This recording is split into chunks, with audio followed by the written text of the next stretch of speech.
Sunday School teacher, I'm glad that you've joined us for our time of preparation and study. We are looking at the Bible study for Sunday, July 15th.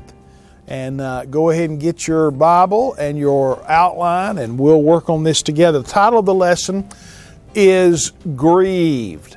And the point of the lesson is that God established the family for loving relationships, but sin destroys them. What we're going to be doing is we're looking at the results of David's sin with Bathsheba and what the results are, the consequences. It's not good. The prophet Nathan had warned David that disasters would ravage the king's family. God forgave David. But the incident damaged David's authority to guide his children's moral conduct on a godly course. There's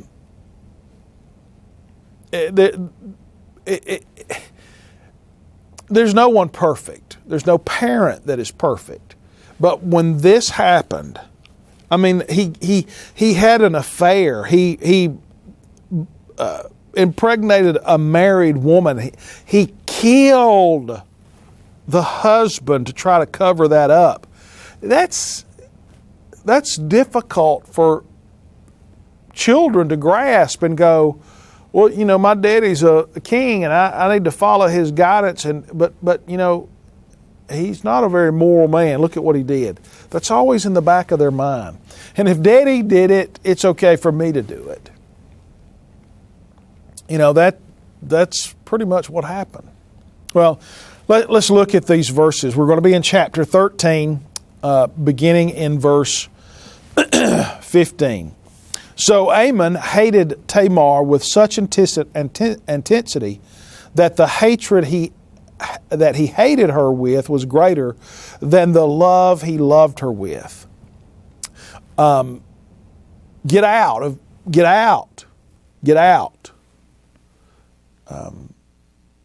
No, she cried. Sending me away is much worse than the great wrong you've already done to me. But he refused to listen to her.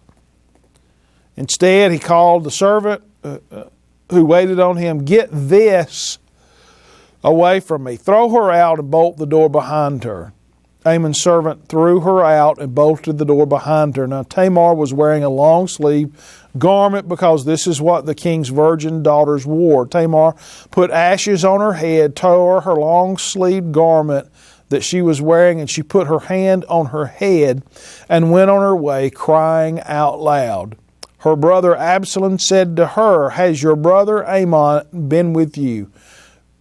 Be quiet for now, my sister. He is your brother. Don't take this thing to heart. So Tamar lived as a desolate woman in the house of her brother Absalom. Now, some background. You see those notes there on your outline. David's firstborn son, Amnon, remember the child that was born to Bathsheba died.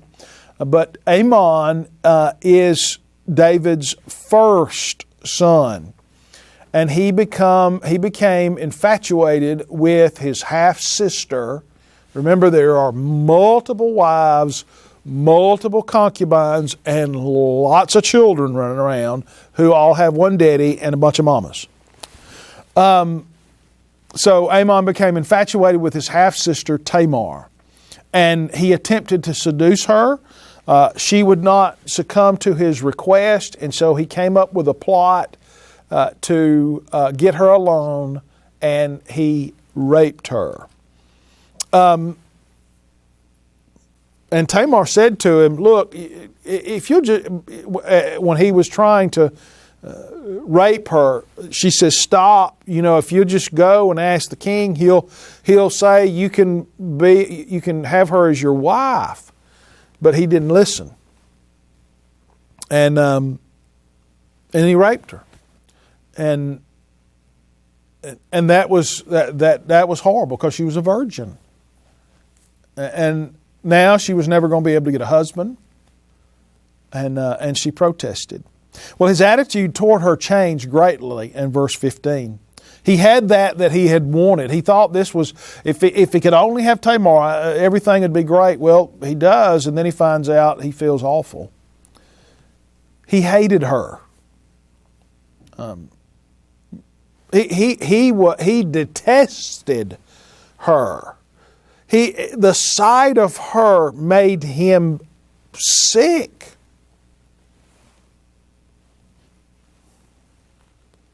Amnon's words to Tamar expressed an absolute contentment for her life and her family. She didn't have anything. She was going to lose her family. It was horrible what he had done. She now needed him to care for her since she would not be able to marry. That's what she says in verse 16. Sending me away is much worse than what you've already done. And he refused. He abandoned the family relationship and the responsibility by calling her woman. Instead, he called his servant who waited, get this away. When he says this, he abandons all responsibility to her. And then we know what she did, the description of tearing off the sleeves and putting dust. What he's saying there is everybody knew that there was something different. Something had happened. So she let everyone know what had happened. Ashes, expression of sorrow. Tearing of garments was one of shock and grief. And she was crying out loud. I mean, she didn't hide in the corner, but she was loud. Absalom, verse 20, cautioned Tamar, his sister, that the public scandal within the royal family could be devastating to everyone. A victim does not need to hear those kind of words. A victim does not need to hear, well, you may have been the victim in this, but you're the one that needs to be quiet. A victim needs to be elevated and cared for. And a victim needs to be made right. That victim needs justice. And Absalom said, no, we're not going to do that right now. And basically what he said to her is some good words. He said, don't let what someone else has done to you control you. And that's true, but she needed to know that the person who had done wrong was going to pay. And there was no immediate action taken. But to his credit, Absalom did take her in and he cared for her. Nathan's prophecy that the disaster would occur among David's family was coming to fruition. It was happening. Look at chapter 13, beginning in verse 31. There it says, in the response, the king stood up, tore his clothes, and lay down on the ground, and all his servants stood by him with their clothes torn. But Jonadab, son of David's brother Shemaiah, spoke up, my lord must not think they have killed all the young men, the king's sons, because only Amnon is dead. In fact, Absalom has planned this ever since the day Amnon disgraced his sister Tamar.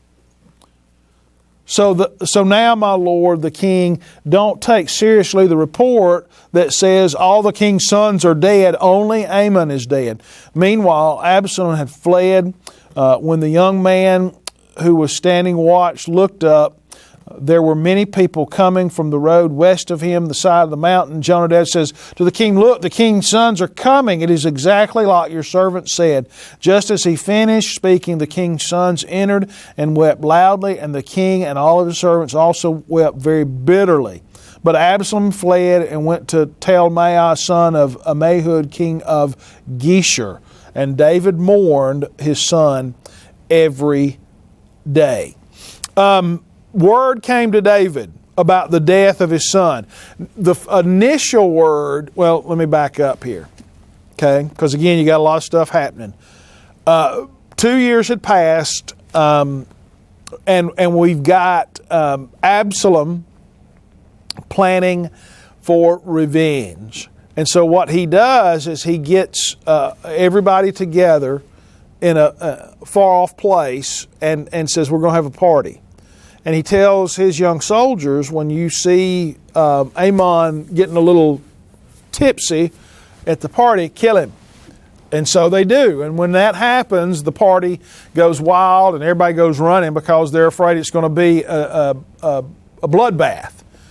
Evidently, the sons that come back went a different route. They were afraid that if they went back the normal route, there were probably people waiting on them. And so it was just a safety ploy. It took them longer to get back.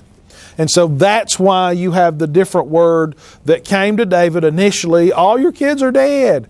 Well, David's pitiful. And then Jonadab says, no, just Amnon is dead.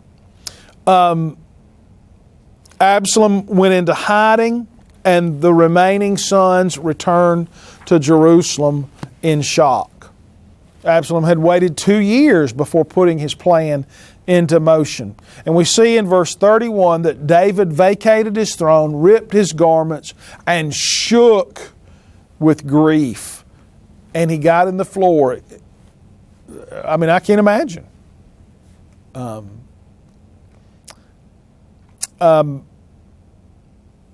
Verse 32, in my notes, I say Jonadab has always been a troublemaker. And Jonadab knew about the plan and did nothing about it. This was a family tragedy, just as Nathan said was going to happen. The sons took off to Jerusalem. Jonadab rushed to the guard's post to verify they were approaching. And David knew that he had lost both of his sons. That's what we see in verse 36. Now look at verse 37 through 39. I've read 37.